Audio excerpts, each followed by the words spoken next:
Baik, assalamualaikum warahmatullahi wabarakatuh. Waalaikumsalam Selamat warahmatullahi wabarakatuh. Bismillahirrahmanirrahim. Alhamdulillahirabbil alamin. Wassalatu wassalamu ala asyrafil anbiya'i wal mursalin nabiyina Muhammadin wa ala alihi washabihi ajmain. Rabbi shrah li sadri wa yassir li amri wahlul 'uqdatam min lisani yafqahu qawli. Amma ba'du.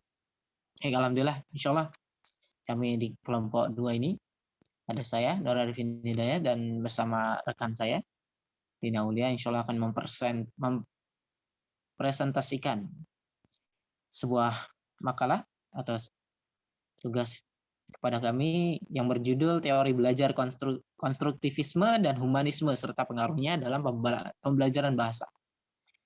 Baik, insya Allah kita mulai saja untuk mempersingkat waktu. Baik, bismillahirrahmanirrahim. Yang pertama, teori belajar konstruktivisme. Baik. Teori belajar ini adalah pandangan pembelajaran yang mengajak anak didik untuk berpikir dan mengkonstruksi dalam memecahkan suatu permasalahan secara bersama-sama sehingga didapatkan suatu penyelesaian yang akurat. Oke, di sini ada poin penting. Bahwasanya pandangan pembelajaran ini, teori belajar ini, di mana guru itu mengajak anak didiknya ataupun murid-muridnya untuk berpikir dan mengkonstruksi dalam pikirannya, tentunya dalam dirinya, untuk memecahkan suatu permasalahan. Permasalahan ini apa? Permasalahan ini ya itu hal yang kita pelajari di sana. Secara bersama-sama, artinya ada interaksi di sana. Ada interaksi antara guru dengan murid.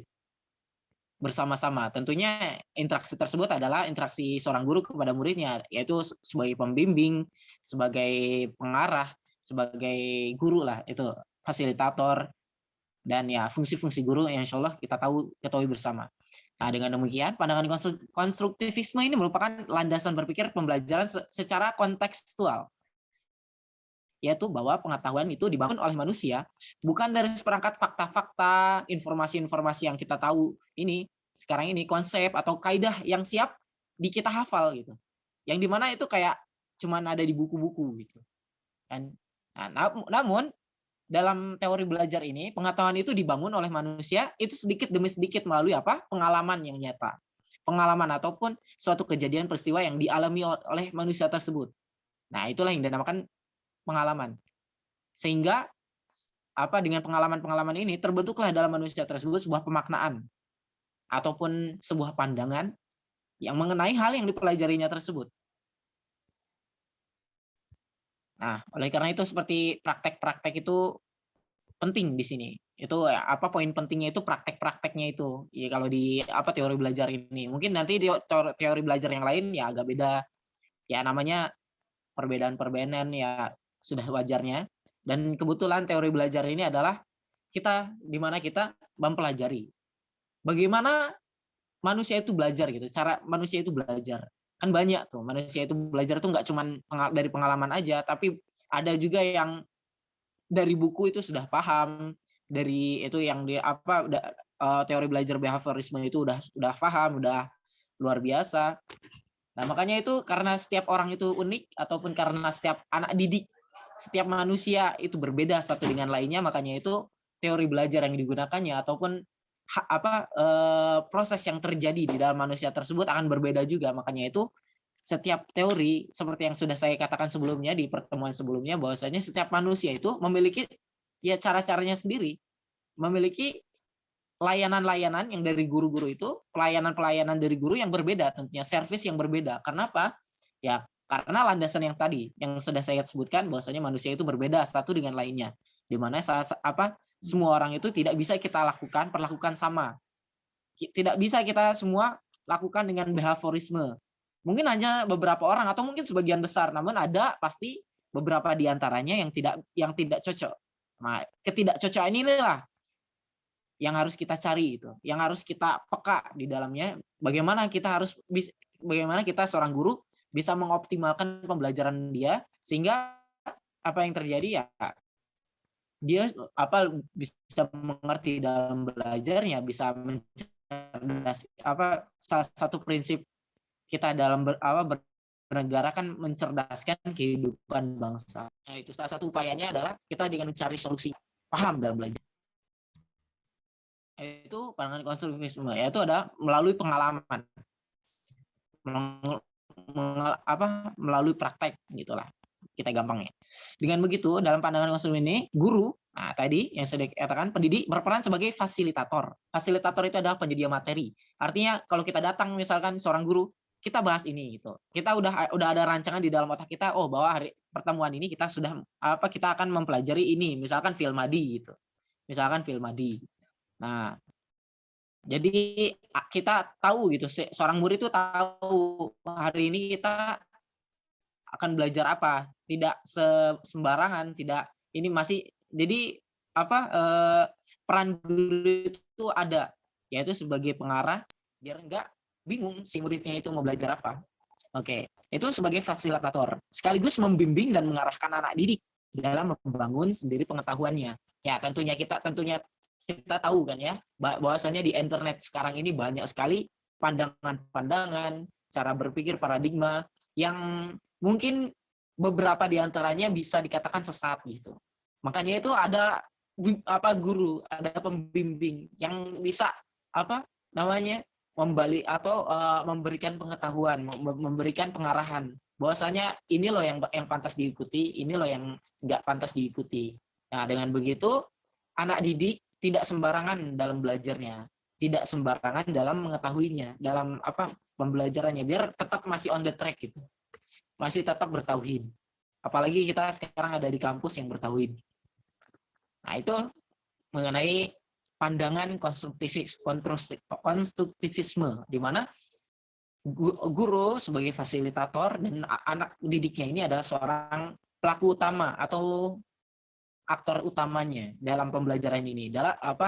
Melalui pembelajarannya ini melalui pengalaman-pengalaman, yaitu di mana si anak didiknya sendiri yang mencari pengetahuan tersebut. Oke. Adapun cerita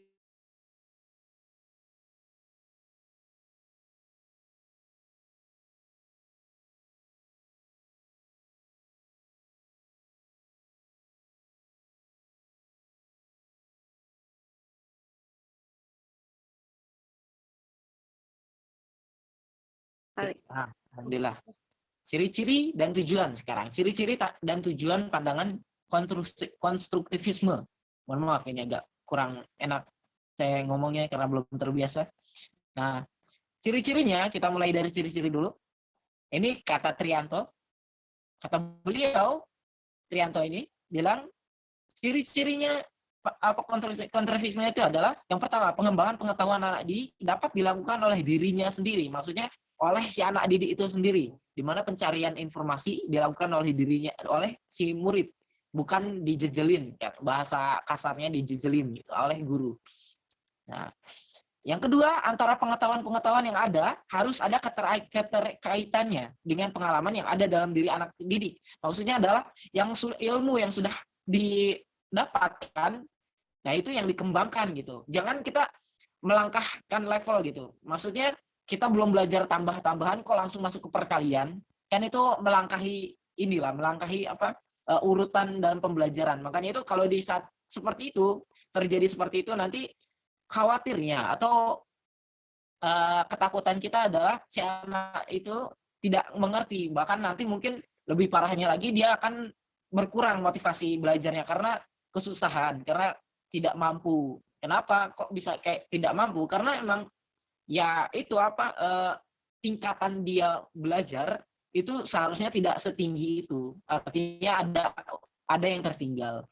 Nah, makanya itu antara pengetahuan-pengetahuan yang ada ataupun yang ingin dipelajari harus ada keterkaitannya dengan pengalaman yang ada dalam diri anak didik. Maksudnya ilmu yang sudah dimilikinya itu yang menjadi pembekalan si anak didik itu dalam mengembangkan pengetahuan tersebut. Itu yang prinsip yang kedua. Maaf kepencet. Yang ketiga, setiap anak didik mempunyai peranan penting dalam menentukan apa yang mereka pelajari. Nah, ya Ya udah ngerti lah ya, bahwasanya anak didik itu mempunyai peranan penting dalam menentukan apa yang mereka pelajari. Karena kalau anak didiknya malas ya pasti kita tahu sendiri akan nggak optimal dalam pembelajarannya. Makanya itu anak didik itu adalah sebagai sentral ini ya, sebagai main tokohnya gitu, sebagai tokoh utamanya dalam pembelajaran ini. Yang keempat, peran guru hanya sebagai pembimbing dengan menyediakan materi atau konsep apa yang akan dipelajari serta memberikan peluang pada anak didik untuk menganalisis sesuai dengan materi yang dipelajari. Nah, ini yang sudah saya tadi jabarkan. Kalau saya jabarkan lagi ntar makin lama. Langsung lewat aja. Tujuan pandangan konstruktivisme adalah membantu anak didik memahami isi dari pembelajaran. Tentunya sesuatu yang kita alami sendiri, sesuatu yang kita pernah coba sendiri, sesuatu yang kita pernah eksperimen sendiri, itu tentunya lebih membekas kepada kita daripada apa yang kita hafal. Apalagi kalau kita ngafalin tanpa kita tahu, itu cepat banget tuh hilang. Tapi kalau kita mengalami, itu masih berbekas tuh, sampai mungkin beberapa tahun kemudian, mungkin bisa saja sampai dia tua gitu, dia ngerti gitu. Kenapa? Karena emang udah ngalamin. Karena itu sebuah ini, kita kan tahu sendiri, kita manusia adalah makhluk biologis. Kita punya memori, di mana kita pernah kan mungkin kita lagi ngopi, kita lagi ngapain, terus kita flashback ke masa lalu kita. Nah, itu ya biasa saja karena kita manusia, kita pasti dalam beberapa fase kita pasti ingat-ingat seperti itu, kejadian-kejadian masa lalu. Nah, ini pengalaman-pengalaman inilah ini juga sangat banyak membantu kita untuk untuk melekat tuh ilmu itu ke dalam memori kita. Karena pengalaman yang terjadi ataupun pembelajaran yang terjadi ini melalui proses pengalaman. Pengalaman kan tentunya melibatkan panca indera. Panca indera itu apa aja? Melihat, mendengar, mencium, meraba. Ya itu kalian tahu sendirilah, insya Allah. Nggak usah ada itu lagi. Oke, itu. Lalu mengasah kemampuan anak untuk selalu bertanya dan mencari solusi atas pertanyaannya.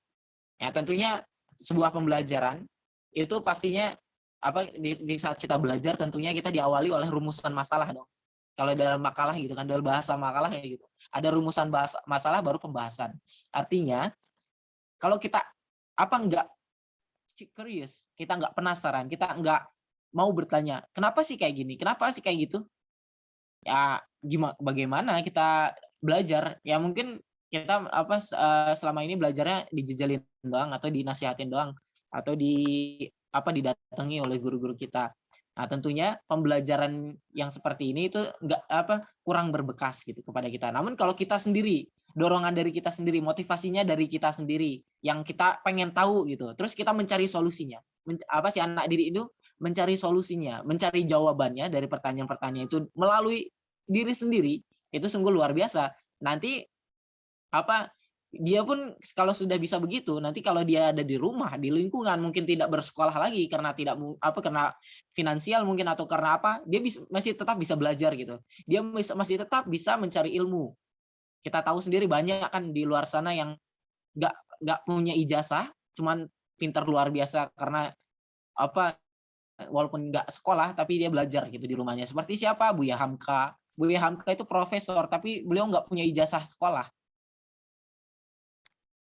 Itu luar biasa orang-orang seperti ini, dan masih banyak lagi yang lainnya. Nah, ini salah satu teori ini itu untuk memantik seperti itu gitu. Pembelajaran yang tidak bergantung kepada orang lain. Bahwasanya kita kalau ingin belajar kita bisa otodidaknya itu.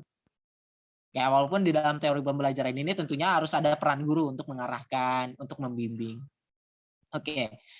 Nah, yang selanjutnya meningkatkan pemahaman anak didik terhadap suatu konsep secara komprehensif. Meningkatkan pemahaman anak didik terhadap suatu konsep, terhadap pembelajaran ataupun ilmu yang kita pelajari secara komprehensif, secara luas.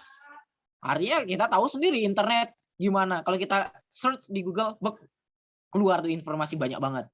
Itu yang kalau nggak dinamakan komprehensif apa lagi? Itu yang dinamakan komprehensif, itu luas artinya. Atau banyak tuh, luas kan nanti kita tahu sendiri.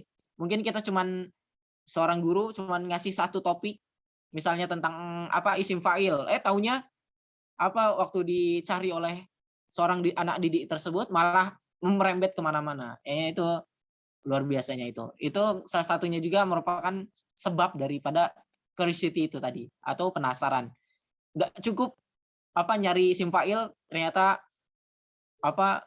nyari lagi isim maf'ul ya lain sebagainya.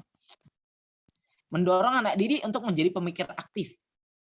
Ya, kita tidak pasif. Aktif artinya kita yang berpikir gitu. Artinya anak didik yang berpikir. Anak didik yang berpikir ya seperti yang sudah tadi kita sebutkan bahwasanya anak didik lah yang mempunyai titik motivasi atau yang memiliki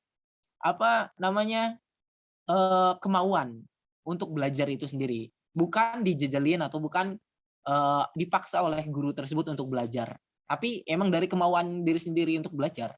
Nah, itu maksudnya. Oke, kita lanjut. Menurut Jean Piaget mengenai pandangan kontrafleksifnya, ini panjang banget tentunya. Ini udah kayak satu bab mungkin kalau saya jelaskan semuanya. Namun kita percepat saja karena waktu kita nggak banyak. Menurut Piaget, manusia memiliki struktur pengetahuan dalam otaknya. Ya tentunya kita punya otak. Seperti sebuah kotak-kotak yang masing-masing mempunyai makna yang berbeda-beda. Pengalaman yang sama bagi seseorang akan dimaknai berbeda pula oleh masing-masing individu dan disimpan dalam kotak yang berbeda. Oleh karena itu, pada saat manusia belajar, menurut Piaget, sebenarnya telah terjadi dua proses dalam dirinya, yaitu proses organisasi informasi dan proses adaptasi. Ya, kita tentu tahu di saat kita melihat sesuatu, bahkan adik kakak sekalipun, itu kan akan berbeda cara pandangnya. Mungkin si kakak bilang ini penting, oh ini sangat ngena buat saya. Mungkin adiknya enggak. Adiknya mungkin, oh ini nggak penting, ini biasa aja. Ini nggak ngena buat saya. Sebaliknya juga mungkin adiknya mengatakan, oh ini penting gitu. Nah, walaupun adik kakak sendiri, dia punya pemikiran yang berbeda-beda. Mereka mempunyai pemaknaan yang berbeda-beda. Nah, inilah yang dikatakan oleh Piaget ini. Nah, terus apa yang terjadi? Kenapa kok bisa kayak gitu? Nah, itu adalah pengolahan informasi menurut Piaget yang terjadi sebenarnya terjadi itu ada dua jalur atau dua konsep yang terjadi di otak manusia tersebut. Apa saja itu? Mari kita lihat di slide selanjutnya. Sebentar. Nah, ini. Yaitu ada dua konsep itu adalah asimilasi dan akomodasi.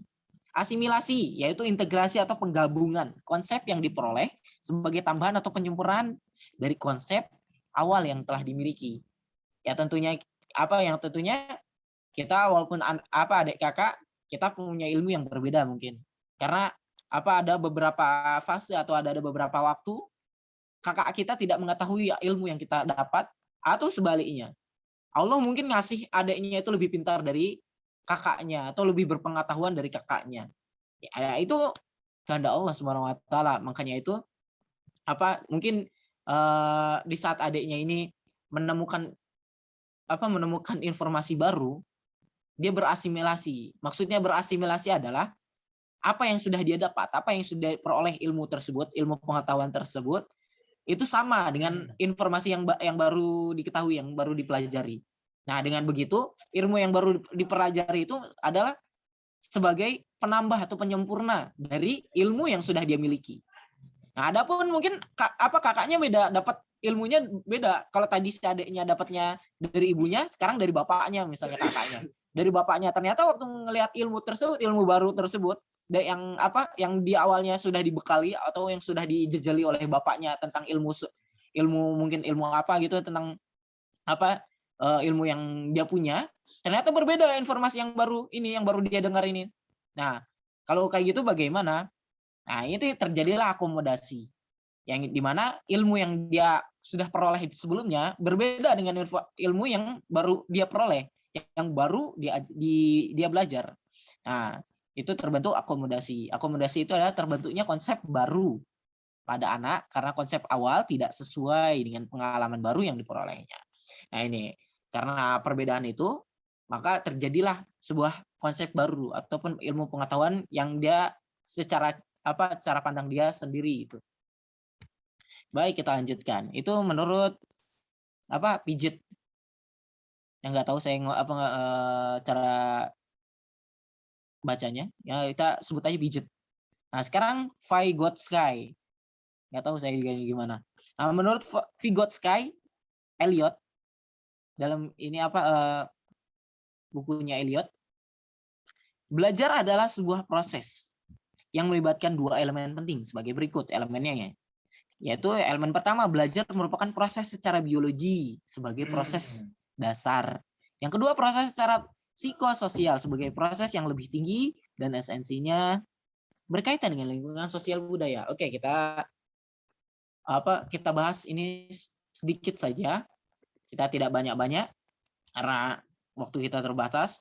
Sekali lagi, bahwasanya belajar itu merupakan proses secara biologi sebagai proses dasar ya. Kita tahu sendiri setiap manusia pasti belajar. Nggak mungkin nggak belajar.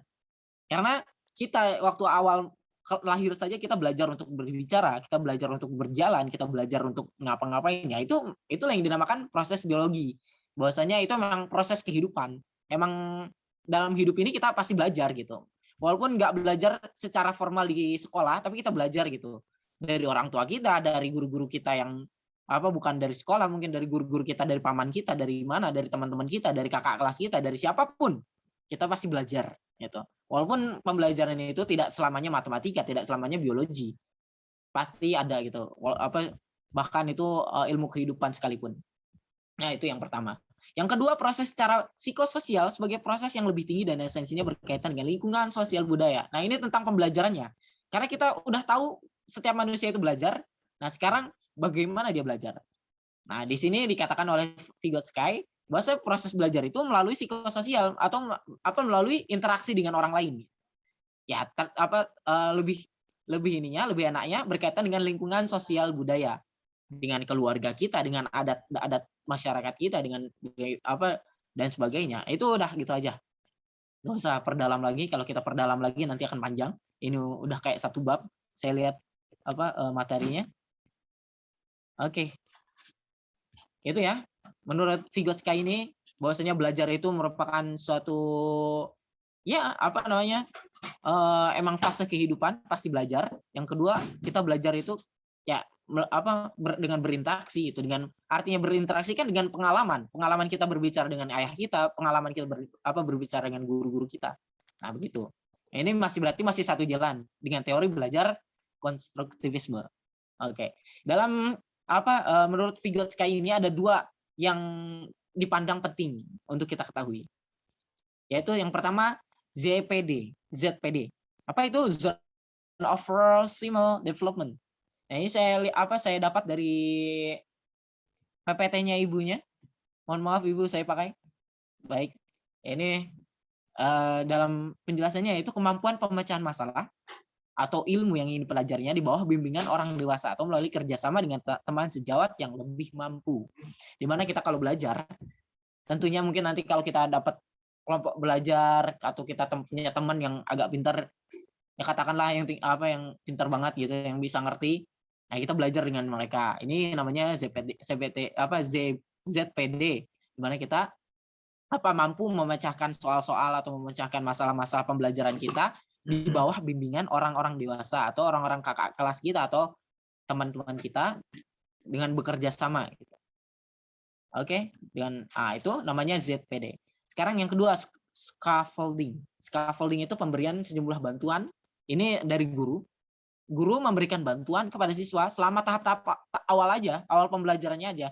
Waktu dia nggak tahu apa-apa, dia nggak punya pembekalan apa-apa, dikasih bantuan.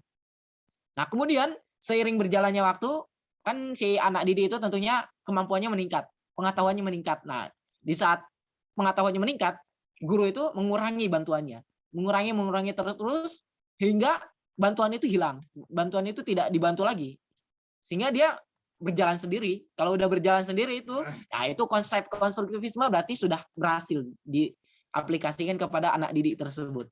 Karena kan salah satu tujuannya tadi yang saya sebutkan adalah bahwasanya anak didik bisa mandiri dalam proses pembelajarannya. Nah, itu. Oke, cuma segitu aja dulu. Untuk menurut Vygotsky ini. Oh, ada lagi. Mohon maaf. Ini balik lagi ini. Oke, mohon maaf. Oke, sekarang langkah-langkah teori belajar konstruktivisme. Nah, ini bagaimana kita caranya membuat suatu pembelajaran yang sesuai dengan teori belajar konstruktivisme ini.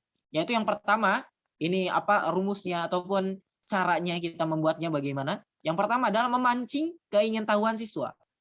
Ya kita mungkin dengan misalnya dengan dengan clickbait ataupun pertanyaan-pertanyaan yang bisa membuat manusia itu tertarik gitu. Kayak pertanyaan-pertanyaan yang tentang kesehariannya. Misalnya kita ingin mengajarkan Filmadi gitu. Filmadi. Siswa-siswa kan pastinya pernah curhat ya. Mungkin kita singgung-singgung tentang curhat-curhat gitu. Kita singgung-singgung tentang apapun gitu kan. Biar siswa ini tertarik gitu. Siswa ini senang gitu dengan pembelajarannya, tidak monoton gitu. Biar dia agak gimana gitu, udah nyambung duluan karena pengalaman tersebut, curhat tersebut itu sudah sering dilakukan oleh si anak didik. Nah, itu memancing keingintahuan siswa ataupun memancing penasarannya siswa gitu. Yang kedua, pencarian informasi si siswa ditugaskan untuk mencari informasi tersebut. Bagaimana kita curhat dengan menggunakan bahasa Arab. Tentunya kan curhat itu sesuatu yang lampau dong. Mungkin itu tadi pagi, tadi siang, tadi waktu sekolah, sekarang misalnya waktu bersama ibundanya di saat sudah pulang sekolah. Tadi sekolah kayak gini loh, kayak gini loh, kayak gini loh. Itu kan namanya masa lampau. Masa lampau dalam bahasa Arab kan kita mengetahuinya ada fi'il madi kan ya, kata kerja lampau. Itu kata kerja yang sudah dilakukan oleh kita. Nah, kita ingin mengajarkan anak-anak didik kita gitu. Nah, terus kita tugaskan anak didik kita bagaimana coba kalian buat gitu, misalkan curhatan kalian tadi mungkin di sekolah ngapain gitu ke orang tua kalian tapi menggunakan bahasa Arab. Wih, Masya Allah. Langsung kan dicari itu. Oh, kayak gimana ya caranya gini. Oh, mantap. Nah, yang ketiga, tampil lah gitu. Udah disuruh bikin, udah disuruh mencari bagaimana caranya, suruh presentasi lah itu.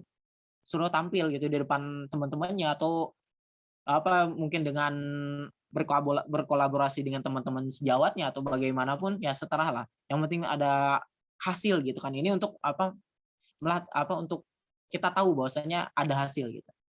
Nah, yang keempat, penguatan dan pengkondisian. Ya, penguatan dari guru, misalnya ada tambahan-tambahan atau ada ilmu yang ingin disampaikan, ya itu silahkan. Pengkondisian artinya ya pengkondisian biasanya suasananya mungkin di sana waktu itu ribut mungkin kayak gimana ya, pengkondisian aja. Kita kondisikan gitu kelas kita ini bagaimana. Oke, mungkin malas juga kita kondisikan sebagai biar senang, kita mungkin cari game, cari apalah biar enak gitu. Nah, itu langkah-langkahnya. Sekarang keunggulan teori belajar ini. Keunggulannya apa sih teori belajar konstruktivisme ini? Oke. Yang pertama, menuntut keaktifan anak didik untuk menemukan pengetahuan berdasarkan kematangan kognitifnya. Ya ini udah saya sebut tadi ya, cuman saya flashback aja dikit aja biar nggak lama. Menuntut keaktifan kan udah ngerti lah ya. Kan mana pengalaman-pengalaman di sini kan main karakternya itu adalah si anak didik, di mana anak didik inilah yang berperan aktif untuk belajar tersebut, untuk mencari informasi pembelajaran tersebut. Nah, berdasarkan kematangan kognitifnya, maksudnya kan kematangan pembekalan dirinya, ilmu-ilmu yang sudah dia dapatkan. Kalau dia mungkin ilmunya belum cukup, kita beri bantuan seperti yang tadi saya sudah saya sebutkan tadi tentang scaffolding ya. Saya lupa namanya apaan. Mohon maaf. Oke, yang kedua adalah teori belajar ini fokus pada kesuksesan anak didik terhadap sesuatu yang telah ditugaskan. Kan tadi sudah kita pancing keinginan tahuannya, terus kita tugaskan. Kalau kita nggak tugaskan, ya nanti dia kemana-mana dong nyarinya. Kita jadi nggak terarah. Susah nanti kita ngajarinya. Nah, yang ketiga, anak didik dituntut untuk berpikir secara sistematis sehingga bisa membangun pengetahuan secara komprehensif, sistematis ya, secara teratur. Oke, itulah keunggulannya, Masya Allah. Terus yang terakhir dari saya, Insya Allah contoh implementasi teori belajar konstruktivisme ini pada pembelajaran bahasa Arab adalah yang pertama drama percakapan. Mungkin kita buat drama gitu kan. Drama menggunakan bahasa Arab. Tapi dramanya bukan kayak drama orang bisu itu seperti namanya itu Chaplin. Tidak, tapi ini yang ada cakap-cakap bahasa Arab lah. Nah, itu kan di situ udah dapat mufrodat, dapat kaidah-kaidahnya juga, dapat percakapan bahasa Arab itu lumayan tuh. Drama juga mengasihkan bagi beberapa orang, bagi anak-anak tentunya SMP, SD itu drama itu luar biasa bagi mereka. Drama itu suatu seni yang enak gitu, udah apa yang seneng gitu kan. Mereka SMP SD itu kan umurnya masih anak kecil ya, dikatakan SMP itu baru gede lah, apa remaja, baru remaja awal kalau SMP. Nah, apa usia ini SD SMP ini mereka masih senang main, itu ya masih aktif banget gitu orangnya, masih energik gitu. Sehingga program-program seperti drama, seperti yang lainnya yang menuntut keaktifan dirinya, itu dia seneng gitu dengan dikasih kayak gitu, pasti seneng gitu. Ya walaupun beberapa ada yang mager, ya itu wajar ya kan, seperti yang awal saya katakan setiap manusia itu berbeda, ya tapi sebagian besar insya Allah senang mereka. Kalau drama, ini anak SD, SMP. Kalau SMA kayaknya agak kurang, walaupun beberapa diantaranya pasti senang juga. Tapi ya kayaknya kalau saya lihat dari teman-teman saya waktu SMA, itu mereka mageran. Karena anak-anak warnet, ya jadi agak mageran. Kalau SMA itu kan udah dunianya udah berbeda gitu. Udah nggak main-main kayak kejar-kejaran lagi, udah paling ada beberapa doang. Ya kayak gitu, nggak seenergik orang anak-anak SD gitu, nggak seenergik anak-anak SMP. Nah, yang kedua mengarang bebas insya misalnya kita habis liburan, kita tugaskan kamu kemarin liburan ngapain aja gitu. Atau sekarang lagi mau merayakan ulang tahun. Kamu waktu ulang tahun kemarin tuh dapat apa aja gitu. Nah, dengan begitu kan ketemu tuh menggunakan bahasa Arab gitu kan. Udah gitu disuruh tampil di depan. Oh, aku ulang tahunnya kayak gini pakai bahasa Arab. Nah, itu. Terus yang ketiga, one day speak Arabic. Tentunya ini luar biasa. Ini yang sudah kita temukan di berbagai pesantrennya. One day speak Arabic, di mana satu harian itu yang cuman ngomong pakai bahasa Arab. Kalau enggak ya disetrap, mungkin dikasih hukuman dan lain sebagainya. Nah, itu adapun pengaruhnya teori pembelajaran konstruktivisme dalam pembelajaran bahasa Arab ini, pembelajaran bahasa ini tentunya sangat sangat berpengaruh atau sangat-sangat ya berguna gitu. Ya bagi sebagian besar siswa, apalagi mungkin sebagian besar pembelajar atau pelajar, mau itu mahasiswa, mau itu siswa atau maupun yang di luar itu. Nah, kenapa? Karena pembelajaran bahasa itu sendiri merupakan yang nggak bisa kalau nggak biasa, nggak bisa kalau kita nggak berpengalaman. Maksudnya pengalaman adalah pengalaman membaca, pengalaman berinteraksi, berbicara, yang dinamakan khitobah. Terus pengalaman kiroah membaca, terus kitabah menulis, ya kan itu semuanya pengalaman kita menulis buku seperti kemarin waktu semester 1 kita nulis buku insya semester 2 ya.